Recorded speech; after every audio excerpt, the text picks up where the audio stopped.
नमस्कार। प्रयागराज से मैं doctor Ishita Banerjee Uttar Pradesh nursing home association के माध्यम से आप सब श्रोताओं को इस वार्ता में स्वागत करती हूँ। हम सब अपने इस जीवन काल में कभी न देखी हुई एक अद्भुत परिस्थिति से गुजर रहे हैं। कोरोना का वार चरम पर है, पर हमें कोरोना के साथ जीना भी सीखना है। जी हाँ, आज मेरे वार्ता का विषय यही है, कोरोना के साथ जीना। कोरोना के बारे में और कोरोना के इस नए स्ट्रेन कोविड-19 के विषय में आज आप सब सोशल मीडिया के जरिए भली भांति परिचित हैं तथा इसके रोकथाम के लिए जो बातें रोजाना दोहराई जा रही हैं उनसे भी बच्चा बच्चा अवगत है। आज 4 लॉकडाउन के बाद अनलॉक 1 पर पहुंचकर यही ज्ञात होता है कि रोकथाम ही इस मर्ज का एकमात्र इलाज है। आपने सुना होगा prevention is better than cure, पर इस बीमारी में prevention is the only cure. घर से बाहर निकलने पर मास्क पहनना अथवा मुंह नाक ढक कर रखना, चाहे जिस लाइन पर भी क्यों ना खड़े हों, स्वयं ही जिम्मेदारी से परस्पर दूरी बनाए रखना, आंख नाक मुंह ना छूना, साबुन से अच्छी तरह हाथ धोना, ऊपर नीचे उंगलियों के बीच में अंगूठा नाखून एवं कलाई अच्छी तरह धोना, अपने साथ कम से कम सामान लेकर निकलना और उन्हें भी सैनिटाइजर से साफ करना, यही हमारे बचाव और इलाज है। जैसा कि आप जानते हैं कि कोविड-19 का संक्रमण खासकर छोटी बूंद यानी ड्रॉपलेट इन्फेक्शन के माध्यम से होता है। कई अन्य बीमारियां भी ड्रॉपलेट इन्फेक्शन यानी छोटी बूंद एवं हवा के जरिए संक्रमण फैलाती हैं। इसलिए ये चंद बातें हमारे रोजमर्रा की जिंदगी का हिस्सा बन चुकी हैं और आगे भी बनी रहनी चाहिए। इन सावधानियों से मात्र कोरोना ही नहीं परंतु कई अन्य संक्रामक बीमारियां फैलने से बाधित होती हैं, जैसे ट्यूबरकुलोसिस, टीबी, मौसमी इन्फ्लुएंजा, काली खांसी, मम्स यानी गलसुआ, मीजल्स यानी खसरा और डिप्थीरिया। टीबी हमारे देश में सदियों से चला आ रहा है। इतनी ही शिद्दत से अगर हमने पहले बचाव किए होते तो शायद टीबी आज खत्म हो गई होती। आपने देखा होगा कि हमारे आसपास का वातावरण कितना साफ सुथरा दिखने लगा है। अचानक ही मशीन की तरह भाग दौड़ की जिंदगी पर जैसे किसी ने अंकुश लगा दिया और सालों पुरानी सादगी और अपनों का साथ जो छूटता चला जा रहा था, लौटा दिया हो। इतिहास गवाह है कि डॉक्टर और मरीज का रिश्ता बहुत खूबसूरत रहा है। यहां तक कि चिकित्सक, जिसे हम फैमिली फिजिशियन कहते थे, हमारे घर का हिस्सा हुआ करते थे और अक्सर हमारे अन्य मामलों में भी चिकित्सक की राय लिया जाता था। तब डॉक्टर अपनी डिग्री से नहीं बल्कि मरीज का नब्ज पकड़ने की क्षमता से जाने जाते थे।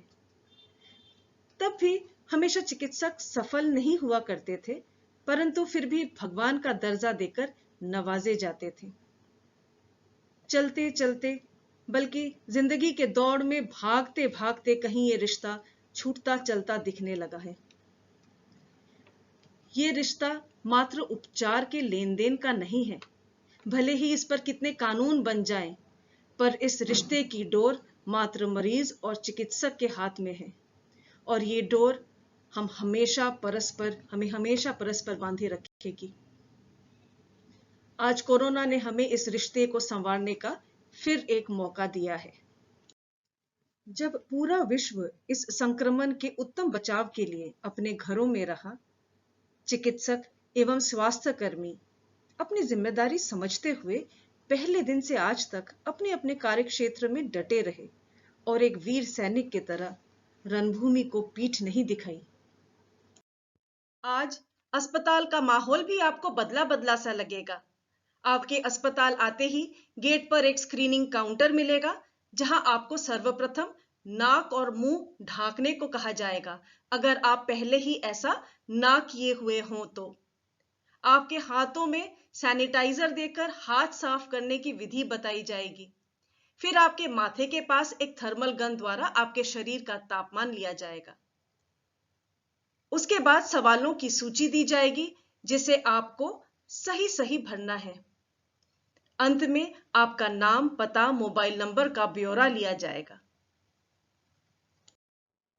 अगर आपको बुखार, सर्दी, खांसी, सांस में तकलीफ या एलर्जी है, तो अगर उस अस्पताल में फ्लू क्लिनिक है तो वहां भेजा जाएगा, वरना उन डेडिकेटेड सेंटर जाने को निर्देशित किया जाएगा जहां फ्लू क्लिनिक की सुविधा हो। इस व्यवस्था को अन्यथा ना लें, क्योंकि ये वक्त मजबूत मनोबल एवं संयम का है। डॉक्टर मात्र दिशा निर्देशों का पालन करते हुए ऐसा कर रहे हैं। वे आपके शुभचिंतक हैं और आपके हित की ही बात करेंगे। अगर आपको उपरोक्त लक्षण नहीं है और अन्य इमरजेंसी है, तो आपको आपातकालीन विभाग में देखा जाएगा।